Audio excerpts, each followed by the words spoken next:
에스더 6장 1절부터 13절까지 말씀을 우리 성경 봉독자의 음성에 맞춰서 한 목소리로 합독하여 읽도록 하겠습니다.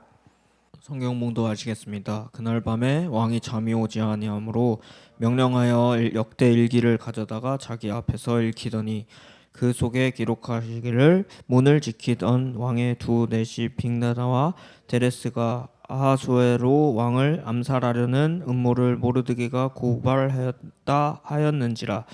왕이 이르되 이 일에 대하여 모든 존귀와 관작을 모르드게에게 베풀었느냐 하니 측근 신하들이 대답하되 아무것도 베풀지 아니하였나이다 하더라. 아니라 왕이 이르되 누가 뜰에 있느냐 하매 마침 하만이 자기가 세운 나무에 모르드게 달기를 왕께 구하고자 하여 왕궁 바깥들에 이른지라.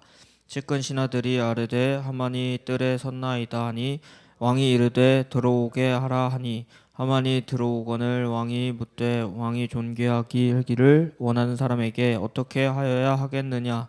하만이 심중에 이르되 왕이 존귀하게 하기를 원하는 자는 나 외에 누구리요 하고 왕께 아뢰되 왕께서 사람을 존귀하게 하시려면 왕께서 입으시는 왕복과 왕께서 타시는 말과 머리에 쓰시는 왕관을 가져다가 그 왕복과 말을 왕의 신하 중 가장 존귀한 자의 손에 맡겨서 왕이 존귀하게 하시기를 원하시는 사람에게 옷을 입히고 말을 태워서 성중 거리로 다니며 그 앞에서 반포하여 이르기를 왕이 존귀하게 하기를 원하시는 사람에게는 이같이 할 것이라 하게 하소서 하니라.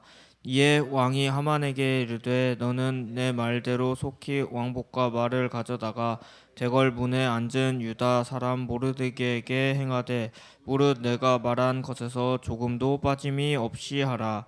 하만이 왕복과 말을 가져다가 모르드게에게 옷을 입히고 말을 태워 성중 거리로 다니며 그 앞에서 반포하되 왕이 존귀하게 하시기를 원하는 사람에게는 이같이 할 것이라 하니라. 모르드게는 다시 대궐문으로 돌아오고 하만은 번뇌하여 머리를 싸고 급히 집으로 돌아가서 자기가 당한 모든 일을 그의 아내 세레스와 모든 친구에게 말하며 그중 지혜로운 자와 그의 아내 세레스가 이르되 모르드게가 과연 유다 사람의 후손이면 당신이 그 앞에서 굴욕을 당하기 시작하였으니 능히 그를 이기지 못하고 분명히 그 앞에 엎드려지리라. 아멘. 오늘은 보이지 않지만 역사하시는 하나님이라는 제목으로 함께 말씀을 나누도록 하겠습니다. 우리가 살아가다 보면 참 많은 우연들을 만나죠. 그래서 우연의 일치라는 말도 있습니다. 근데 그런 우연이라고 생각했던 일이 시간이 지나고 보니까 이것을 하나님께서 하셨구나 라는 사실을 깨달을 때가 있다라는 거죠. 인생이 내 뜻대로만 흘러가지 않을 때가 있죠.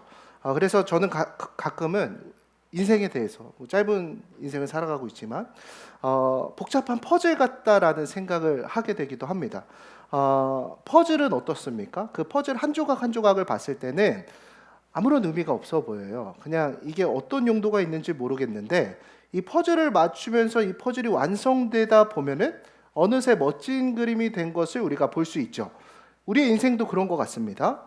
아무런 의미가 없어 보인다고요. 일어나는 일들이. 그러니까 과거의 실패, 그리고 오늘의 어려움, 이런 우연의 사건들이 아무 의미가 없어 보이는데 그 퍼즐이 하나로 모이고 쌓이게 되었을 때 오늘의 나를 형성하게 된다라는 것이죠.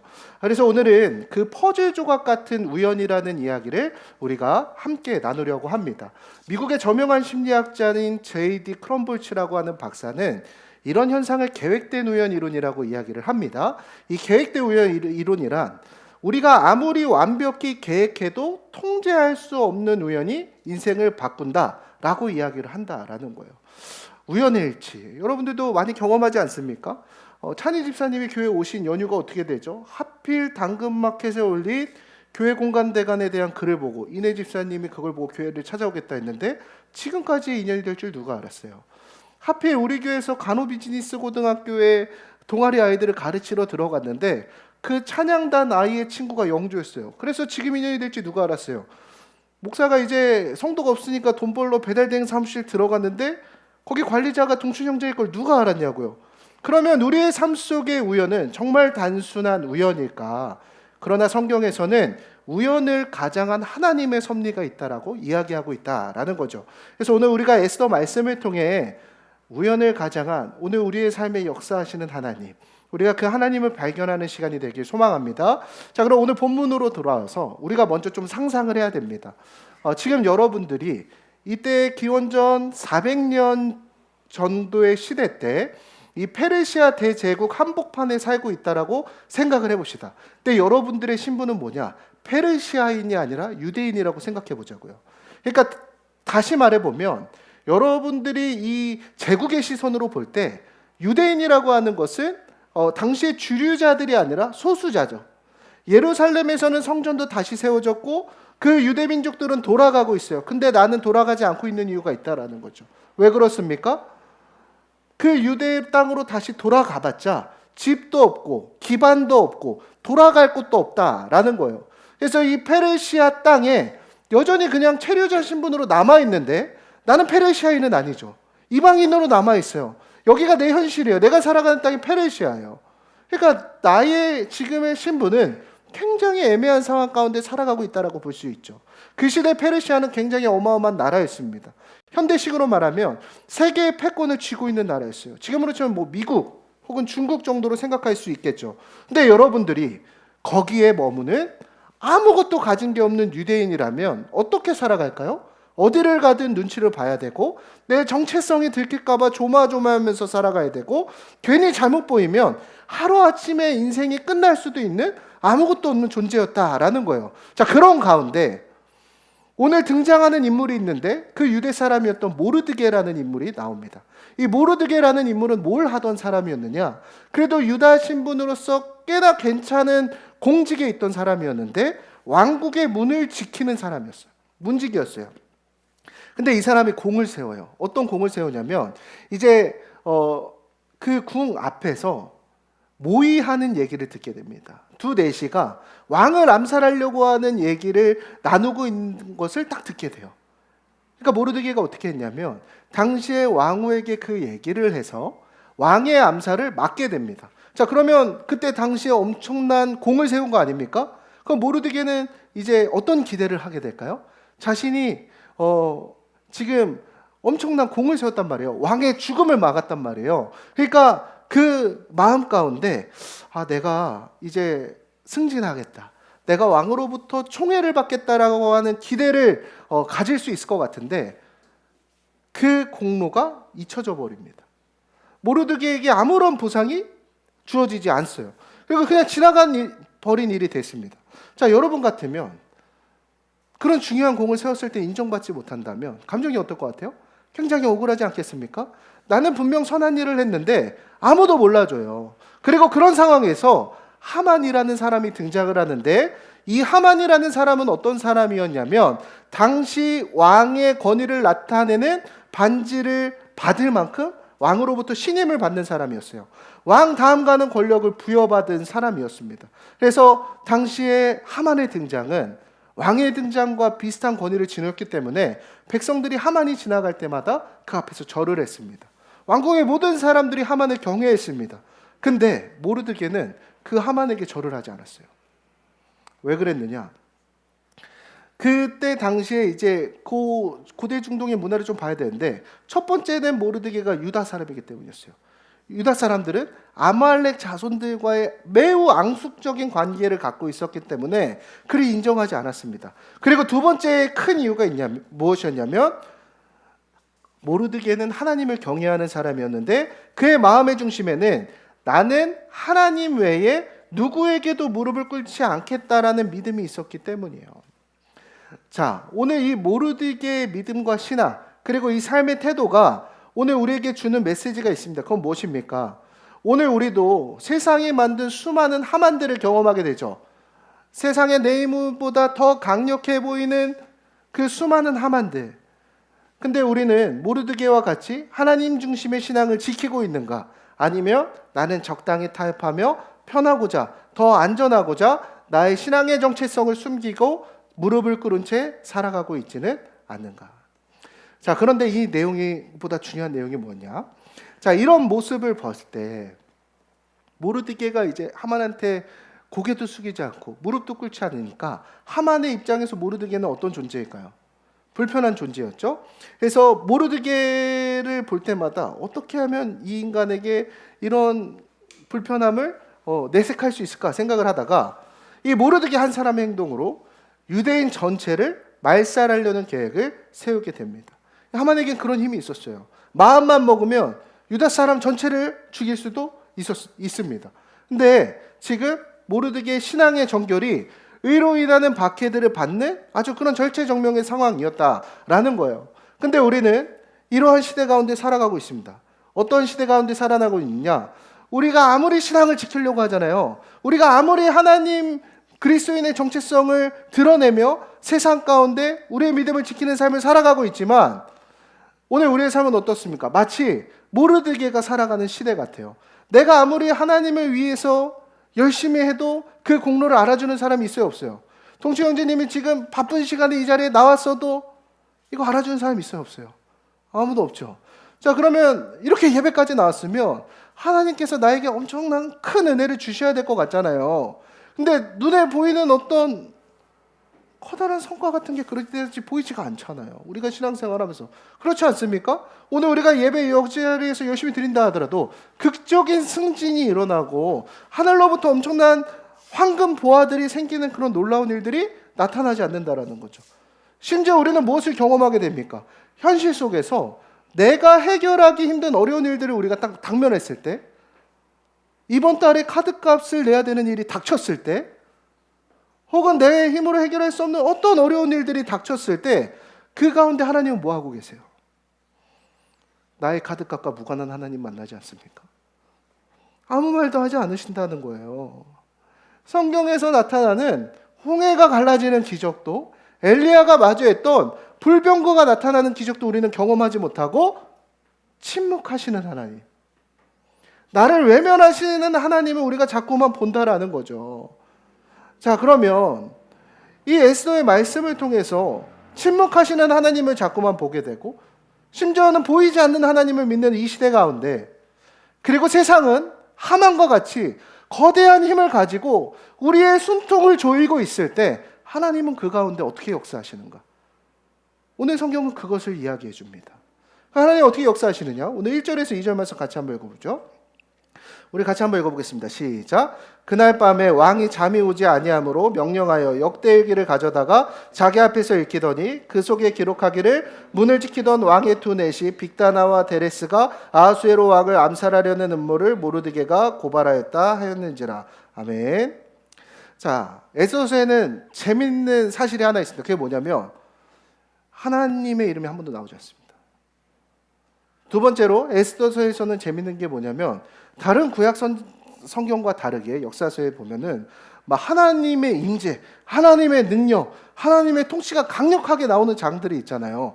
막 홍해도 갈라졌었고, 뭐 물이 나오는 일들도 경험하고, 막 그런 일들이 나타나는데 이 에스더 본문 속에서는 하나님의 이름도 안 나오고 하나님의 능력도 안 나옵니다. 참 이상하지 않습니까? 근데 저는 이 부분이 참 공감해요. 왜냐하면 오늘 우리가 사는 현실에서도 극적인 하나님의 은혜가 보이지 않을 때가 많다라는 거죠.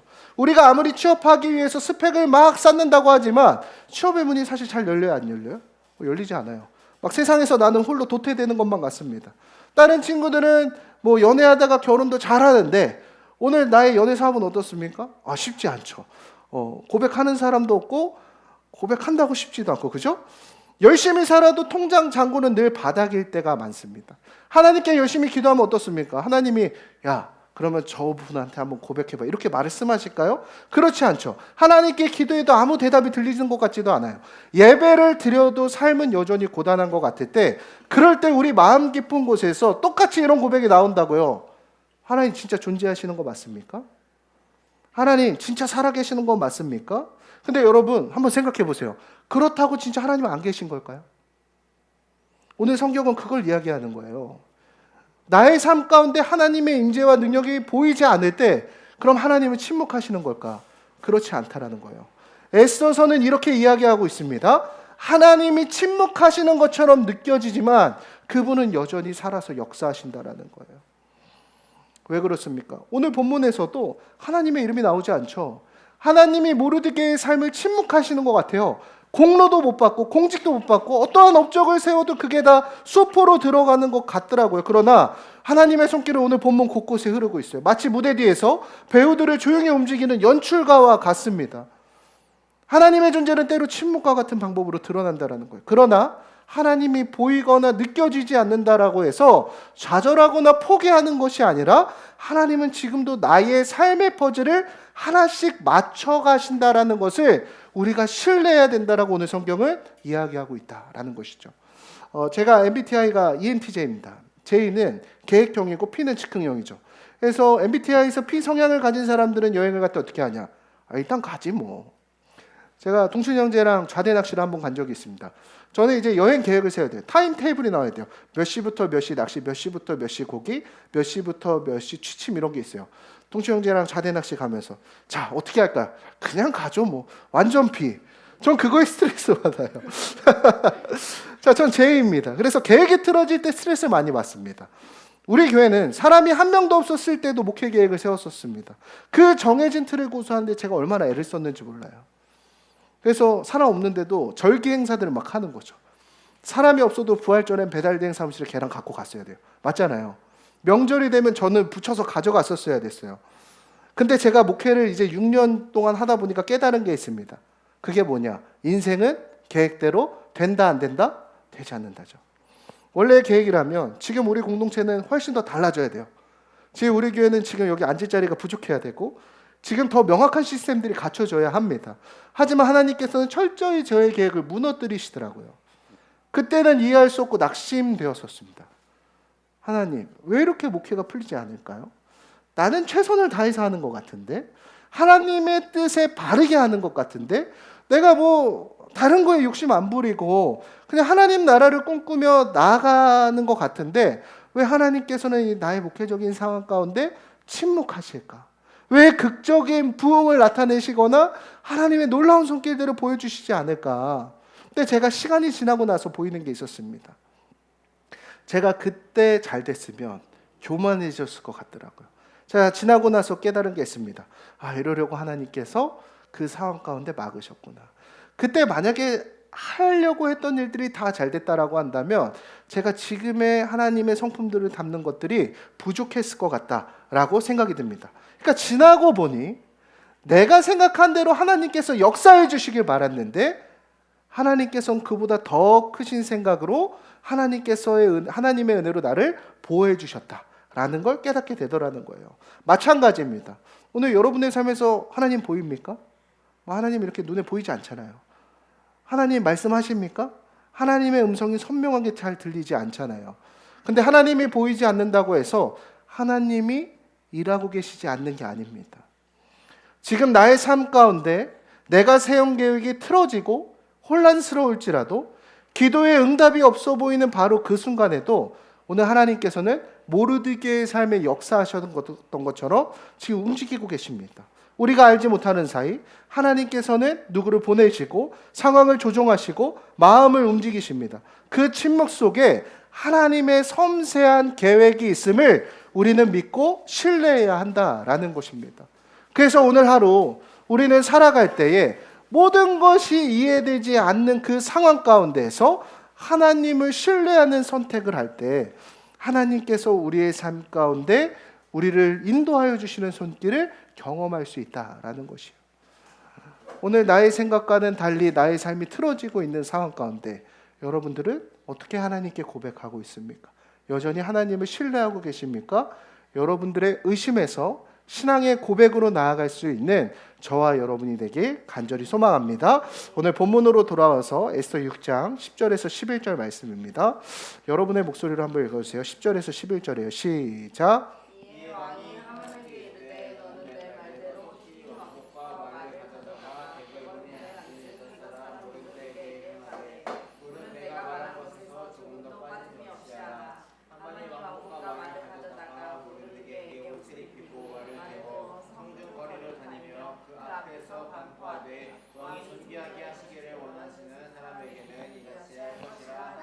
아멘. 네. 자, 여러분 생각해 보세요. 지금 하만은 뭐 하고 있을까요? 지금 하만은 모르드게가 눈에 가시였잖아요. 그래서 그 하만을 처리하기 위해서 몰래 나무 형틀을 짭니다. 죽이고 싶은 거죠. 그래서 그 23m가 되는 나무 틀을 만들어 놓고 이 모르드게를 죽여야겠다. 그래서 이제 하만은 왕에게 보고를 하고 그 모르드게를 죽이고 싶은 거예요. 그래서 그 준비를 하고 있었습니다. 근데 참 신기한 일이 있습니다. 그 동시간 가운데 어떠한 일들이 펼쳐지고 있느냐? 왕이 그 시간은 원래 취침에 들어야 되는 시간인데 잠을 자지 않아요. 그 시간에 왕은 뭐 하고 있었느냐면, 여러분 잠이 안 올 땐 뭘 해야 됩니까? 책을 읽어야죠. 그래서 왕이 이제 책을 읽고 있었는데 그 역사서에 기록된 내용들을 읽는 가운데 누구 이름이 나오느냐? 그러니까 역사서란 자기 지금 왕으로서의 업적을 다뤘던 그 일기장을 보고 있는 거예요. 근데 누구 이름이 나오느냐? 모르드게 이름이 나오더라는 거예요. 그러면서 왕이 발견하는 거죠. 이 사람이 전에 내 생명을 구했는데 이 사람이 나를 구한 것으로 인해서 어떤 내가 상을 내린 적이 있던가? 내가 그 공로를 취하해 줬던 적이 있는가? 이것을 발견하게 되는 거죠. 그래서 자기 신하한테 물어봐요. 야, 이 모르드게한테 우리가 상 준 거 있니? 그러니까 아무도 모른대요. 준 적이 없다는 거예요. 그래서 왕은 어떻게 합니까? 자신의 오른팔 같았던 누굴 부르는 거죠? 하만을 불러내는 거예요. 자, 근데 그 시간에 하만은 뭐 하고 있었다고요? 모르드게를 죽이려고 하면서 나무틀을 준비하다가 이제 왕한테 모르드게를 죽이겠다고 보고하려고 가는 그 찰나였다고요. 왕이 문을 여는 순간 누가 있어요? 하만이 있는 거죠. 그래서 하만한테 야, 내가 마침 너 찾았어. 들어와. 이렇게 이야기를 하는 거예요. 자, 그래가지고 이제 왕이 이렇게 하만한테 질문을 하는 겁니다. 하만아, 너가 생각을 해봐. 네가 생각할 때 정말 존귀하게 여기고 싶은 사람에게, 그러니까 상을 내려주고 싶은 사람한테 어떻게 해야 될까 물어보는 거예요. 내가 진짜 은혜를 입은 사람이 있는데, 나에게 큰 도움이 된 사람이 있는데, 그럼 이 사람에게 내가 뭘로 선물해 주면 좋을까 이렇게 물어본 거예요. 근데 하만이 거기서 오해를 해요. 그 상이 누구에게 온다라고 생각을 했을까요? 자기한테 온다고 생각했던 것 같아요. 그래서 하만이 뭐라고 얘기하냐면, 왕이시여, 그렇게 존귀하게 여기시려면은 왕의 옷, 왕의 말, 성 안에서 행진, 그러니까 그러한 일들은 누구만이 경험할 수 있었냐면 전쟁에서 아주 큰 공을 세운 장수만이 얻을 수 있는, 그 개선 장군이 할 수 있는 퍼레이드예요. 그래서 신나고 얘기하는 거죠. 왕이시여, 그렇게 고마우면은 왕의 옷, 왕의 말, 성 안에서의 행진, 그것들을 다 해주면 좋을 것 같습니다. 근데 그때 깨달은 게 있어요. 그게 하만을 위한 게 아니라 누구를 위한 선물이었어요? 모르드게를 위한 선물이었어요. 왕이 이렇게 얘기합니다. 그럼 네가 가서 모르드게한테 그걸 하라고 말해. 여러분, 드라마 아닙니까? 드라마보다 더 드라마 같은 연출을 지금 누가 하고 있는 거예요? 여러분, 이게 왕이 하고 있는 겁니까? 저는 그렇게 생각하지 않아요. 하나님께서 모르드게를 향한 축복을 준비해 주셨다라는 것을 우리는 알 수 있습니다. 여러분, 시간이 지나서 에스더 7장에 보면 죽음을 준비했던 그 나무, 모르드게를 죽이기 위한 그 나무틀은 이제 하만이 달릴 자리가 되고, 존귀하게 된 사람은 마침내 모르드게가 되어집니다. 같은 시간 속에 정반대의 방향으로 사건이 움직이고 있어요. 이걸 우리는 뭐라고 부르느냐? 하나님의 타이밍이라고 부르는 것이죠. 연속된 우연의 퍼즐들이 맞춰지기 시작했을 때, 결국 그 그림이 다 맞췄을 때 우리는 무엇을 발견할 수 있다고요? 하나님의 타이밍을 발견할 수 있다라는 것입니다. 사랑하는 성도 여러분, 오늘 성경은 우리에게 무엇을 이야기하고 있습니까? 우리가 보기엔 아무런 의미가 없어 보이고 마치 우연처럼 보이는 그 모든 사건들 뒤에 하나님은 지금도 조용히 무대 뒤에 숨어서 그 극적인 장면을 우리에게 연출하고자 준비하고 계신다라는 거예요. 오늘 내가 마주하게 되는 그 실패, 그 좌절, 그 낭망이 하나님의 클라이막스에 다다랐을 때 그 가운데 하나님의 타이밍 가운데 가장 극적인 장면으로 우리를 구원하시고 우리를 살리시는 그 하나님의 손길이 우리를 예비하고 있다. 여러분, 그게 오늘 에스더의 가르침입니다. 사랑하는 성도 여러분, 하나님은 완전하십니다. 믿으시죠? 나는 불완전하지만 하나님은 완전하시잖아요. 나는 연약하지만 하나님은 전능하십니다. 여러분 믿으시죠? 그러면 그 하나님이, 그 전능하신 하나님이, 그 완벽하신 하나님이 왜 하나님의 자녀된 나를 위한 완벽한 타이밍이 있다라는 것을 우리는 신뢰하지 못하며 살아가고 있습니까? 왜 우리는 그 세상 가운데 하나님이 보이지 않는다고, 하나님이 들리지 않는다고 그 하나님을 잊은 채 하나님은 없는 것 같다라며 불평하고 살아가고 있습니까? 오늘 그 하나님의 신실하심을 신뢰하며 나아갈 수 있는 저와 여러분이 되길 소망합니다. 지금 여러분의 삶에서 억울하고 지치고 그 외로운 자리에 서 있지 않으십니까? 내가 아무리 노력해도 모르드게처럼 나를 아무도 몰라주는 것 같고, 나의 슬픔을 아무도 공감해주지 못하는 것 같고, 오히려 뒤에서 하만처럼 나에게 등에 칼을 꽂으려고 하는 사람들만 기다리는 것 같은 인생 살아가고 있지 않습니까? 여러분, 그 가운데 하나님은 여러분을 향한 그 타이밍을 준비하고 계십니다. 여러분, 하나님은 여러분이 잊지 않으십니다. 하나님은 자기 백성을 놓치지 않으십니다. 우리가 할 일은 무엇입니까? 그 기다림 가운데 하나님을 신뢰하는 것입니다. 하나님께서 우리를 높이실 타이밍은 내가 정하는 게 아니죠. 하나님이 정하시는 거예요. 때론 그 타이밍이 늦는 것 같이 여겨질지라도 그 시간이 지났을 때 완벽한 작품 가운데 우리를 완성시켜 주실 줄 믿습니다. 그 하나님을 신뢰하고 나아가는 저와 여러분이 되게 간절히 소망합니다. 영국의 신학자인 조 스터드는 이렇게 이야기합니다. 우리가 어두운 밤길을 걸을 때 전등을 보고 길을 찾는 것이 아니라 전등을 비추는 땅을 보고 길을 찾아 걸어갑니다. 마찬가지로 우리의 삶이 어둡고 마치 하나님은 침묵하시는 것 같고 보이지 않는 그 상황 가운데 그냥 우리의 하루를 충실하게 그 주어진 길을 우리가 성실히 따라갈 때 마침내 하나님이 우리를 돌보시는 그 손길을 발견하게 될 줄 믿습니다. 오늘 그 하나님을 신뢰하며 나아가는 저와 여러분들에게 소망합니다. 오늘 마지막으로 에스더 6장 12절에서 13절 말씀입니다. 우리 함께 있습니다. 시작. 모르드게는 다시 대궐문으로 돌아오고 하만은 번뇌하여 머리를 싸고 급히 집으로 돌아가서 자기가 당한 모든 일을 그의 아내 세레스와 모든 친구에게 말하며 그중 지혜로운 자와 그의 아내 세레스가 이르되 모르드게가 과연 유다 사람의 후손이면 당신이 그 앞에서 굴욕을 당하기 시작하였으니 능히 그를 이기지 못하고 분명히 그 앞에 엎드러지리이다. 아멘. 결국 오늘 말씀이 우리에게 이야기하는 건 뭐예요? 오늘 우리의 신앙이 드러나고 증명되는 곳이 어디냐는 거예요.